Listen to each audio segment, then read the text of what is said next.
मैं विनय कुमार वर्मा जय महाकाल गणेश समिति का एक सहकारी सदस्य हूँ। महाकाल गणेश समिति पिछले 9 वर्ष से अलग अलग ग्रुपों में अलग अलग प्रदर्शन में यहाँ पे झांकी के रूप में गणेश जी का पंडाल हो चाहे गणेश जी की मूर्ति हो, अलग अलग रूपों में हम लोग यहाँ पे प्रदर्शन करते हैं, गणेश जी को विराजमान करते हैं। और इस वर्ष हमारा वेद जी का आश्रम है। जब आज से 5000 वर्ष पहले महाभारत जब लिखा गया था, तो महाभारत का जो लेखक है वो श्री गणेश जी हैं। और जी के मुखारबिंद से जो महाभारत को देखा गया, सुना गया, उसको लिखावट में जिसके माध्यम से लिखा गया वो है श्री वेदव्यास जी। वेदव्यास जी जब अपने आश्रम में गणेश जी को जब आमंत्रण करते हैं कैलाश में जाके कि भगवान आप, मैं जो महाभारत देखा हूँ उसको आप एक रचना के रूप में, एक इतिहास के रूप में आप लिखना चाहेंगे, तो मैं आपसे अनुमति चाहता हूँ कि आप उस महाभारत काव्य को लिखने में मेरा सहयोग करें। तो गणेश जी उस आमंत्रण को स्वीकार कर लेते हैं और वेदव्यास जी के आश्रम धरती लोक पे आ जाते हैं।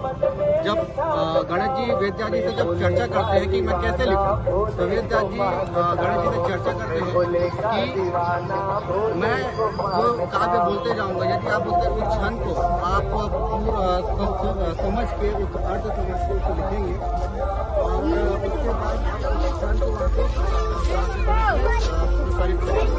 तो गणेश जी इस चीज को स्वीकार करते हैं और वेदव्यास जी अपना काव्य को लगातार प्रगति कर उसको बोलते जाते हैं, गणेश जी लिखते जाते हैं। और जो लिखने का जो पंख था वो जब साहित्य में जब खत्म टूट जाती तो गणेश जी अपने दांत को तोड़ के उस काव्य को, रचना को 10 दिन में कंप्लीट करते हैं। तब जब गणेश जी अपना दांत तोड़ते हैं तब उनको एक दंत के नाम से जाना जाता है।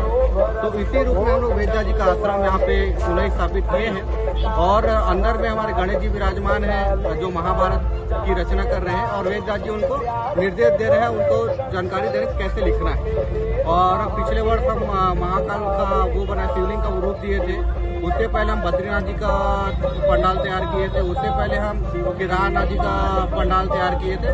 विभिन्न प्रकार के पिछले 9 वर्ष से प्रक्रिया चलती आ रही है। और इस बार हमारे महाकाल गणेश समिति का सबके सहयोग से इस बार भी हम बहुत अच्छे रूप से एक वेदव्यास जी का रूप यहाँ पे प्रदर्शित किए हैं। और गौशाला भी हम लोग निर्माण किए हैं जहाँ पे गौ माता को राष्ट्रमाता के रूप में बनाना चाहते हैं। और बाकी तो है यहाँ पे भटका हुआ देवता करके है हमारे पास थीम है, जिसमें आप अपने आप को रख के, आजकल इंसान मोबाइल की आधुनिक दुनिया में ऐसा घूम फिर गया है कि अपने आप को भूल गया अस्तित्व क्या है। तो इसको भी हम इंसान अपने भूले मत करके हम उसको एक प्रदर्शित के रूप में जिसको हम भटका हुआ देवता के नाम से यहाँ पे प्रदर्शित किए हुए हैं। लोगों की हमको उत्साह देख के ऐसा लग रहा है कि इस बार हमको ज़्यादा से ज़्यादा प्रोत्साहन मिलेगा और सबका सहयोग से ऐसे ही हम आगे भी इस प्रकार से गणेश जी की प्रतिमा और ऐसे ही प्रतिमा के रूप में झांकी प्रदर्शित करने की कोशिश करेंगे। और अभी तक लगभग 10 से 20 हज़ार लोग रोज यहाँ पे दर्शन करने के लिए आ रहे हैं और ऐसे ही सबका आशीर्वाद और गणेश जी का आशीर्वाद सदैव मिलता रहेगा। धन्यवाद। और मैं सबसे पहले तो खरोरा न्यूज़ चैनल का धन्यवाद करना चाहूँगा कि आप इस कवरेज को करने के लिए यहाँ तक आप पहुँचे हैं। मैं प्रार्थना करूँगा गणेश जी कि आपको हमेशा आगे बढ़े और खरोरा न्यूज़ हमेशा प्रचार करते रहें।